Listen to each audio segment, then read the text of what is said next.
আমরা শিশু চিকিৎসকরা শিশুদের বাবা মায়ের থেকে অনেক সময় প্রশ্ন পাই যে বাচ্চা ঠিক কখন উঠতে পারবে, কখন ঠিক মতো বসতে পারবে, কখন দাঁড়াতে পারবে, এই নিয়ে ওদের মধ্যে সবসময় কৌতূহল তৈরি হয়।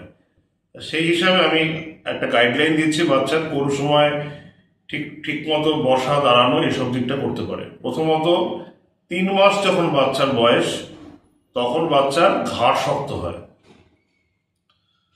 বাচ্চার যখন 6 মাস বয়স হয়, না তার আগে বলতে 5 মাস যখন বয়স হয়, বাচ্চার নিজের মধ্যে রোল মানে পাল্টি খেতে শেখে। 6 মাস বয়সে গিয়ে বাচ্চাকে যদি ঠিকঠাক সাপোর্ট নিয়ে বসানো যায়, 8 মাসে গিয়ে সাপোর্ট ছাড়া বাচ্চা বসতে পারে। 9 মাসে গিয়ে বাচ্চা কোনো কিছু সাপোর্ট ধরে দাঁড়াতে শেখে। আর তার থেকে আরেকটু বড় হলে 12 বছর বয়সে হলে সাপোর্ট ছাড়া বাচ্চা দিব্যি দাঁড়াতে পারে। তারপর আসে হাঁটা চলার ব্যাপারে। মোটামুটি 15 মাসের নাগাদ হলে বাচ্চা কিন্তু তার চলাফেরা করতে শুরু করে দেয়। প্রথম দিকে হয়তো একটু পড়ে যেতে পারে, কিন্তু 15 থেকে 18 মাসের মধ্যে বাচ্চা দিব্যি চলাফেরা করতে পারে। 2 বছরে গিয়ে বাচ্চা রীতিমতো সিঁড়ি দিয়ে ওঠানামা করতে পারে, কিন্তু একটু খেয়াল রাখা দরকার, কারণ সিঁড়ি দিয়ে অনেক সময় বাচ্চা পড়ে যেতে পারে। পড়ে যেন কোনো রকম চোট না লাগে এবং স্পেশালি মাথাতে যেন কোনোভাবে আঘাত না লাগে। 3 বছরের বয়সে বাচ্চাকে ট্রাইসাইকেল কিনে দেওয়া যায়। বাচ্চা 3 চাকার সাইকেল 3 বছরে গিয়ে দিব্যি চালাতে পারে। আর 4 বছরে গিয়ে 1 পায়ে বাচ্চা দৌড়ানোর ক্ষমতা রাখে। এগুলোকে সব বলা হয় গ্রস মোটর ডেভেলপমেন্ট। মানে এগুলো এই সময় বাচ্চারা ঠিকঠাক সময় মতো তাদের মাইলস্টোনটা অ্যাচিভ করে।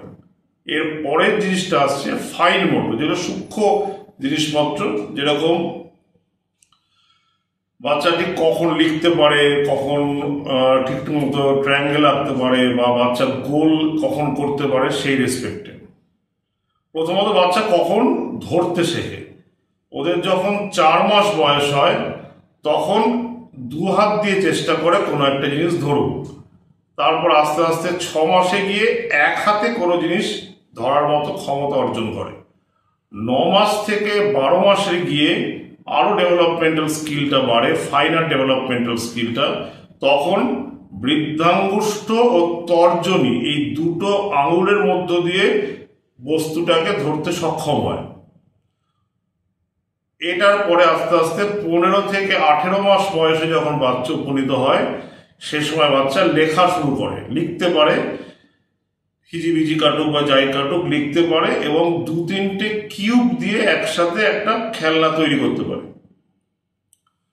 2 বছর যখন বাচ্চার বয়স হয়, তখন 6টা একসাথে কিউব করতে পারে, এবং তার সাথে হচ্ছে বিভিন্ন লম্বা বা সোজা একটা দাড়ি কাটতে পারে। 3 বছরে যখন বাচ্চা উপনীত হয়, তখন কিন্তু বাচ্চা গোলটা করতে পারে 3 বছর বয়সে, এবং এর সঙ্গে মোটামুটি 12 থেকে 15টা কিউব একসাথে করে বাচ্চা একটা খেলনা তৈরি করতে পারে। এরপরে আসছে যখন বাচ্চার 4 বছর বয়স হয়, তখন ক্রসটা করতে পারে। আর আরো 1 বছর পরে মানে 5 বছর যখন হয়, তখন আরো ফাইনার ডেভেলপমেন্টটা হয়। তখন বাচ্চা ত্রিভুজ আঁকতে পারে, ট্রায়াঙ্গেলটা আঁকতে পারে। এই হচ্ছে বাচ্চার মোটর ডেভেলপমেন্ট। কোন সময় কি হয় এটা আপনারা খেয়াল রাখবেন। একটু 19-20 হতেই পারে, তাহলেও ভেঙে পড়বেন না, কিন্তু 1-2 মাস এদিক ওদিক। কিন্তু এর থেকে যদি অনেকটা ডিলে হয়ে যায়, সেগুলো কখন হয়? যদি বাচ্চা ধরুন জন্মে ঠিক মতো কাঁদলো না, বা জন্মানোর পরেই বাচ্চার জন্ডিস ডেভেলপ করলো, বা খুব ছোট বাচ্চা হয়ে জন্মেছে, বা ধরুন হচ্ছে বাচ্চার মায়ের হাইপোথাইরয়েড আছে, মায়ের থাইরয়েডের ওষুধ খায় এবং বাচ্চারও হাইপোথাইরয়েড ডেভেলপ করেছে, বাচ্চাকে ঠিক মতো চিকিৎসা করা হয়নি। সেই ক্ষেত্রে কিন্তু আমরা এই সমস্ত ক্ষেত্রে ডেভেলপমেন্টাল ডিলে দেখি। মানে বাচ্চা সঠিক সময় এই যেগুলো আমরা বললাম, সেগুলো ওদের ঠিক মতো টাইম মতো হবে না।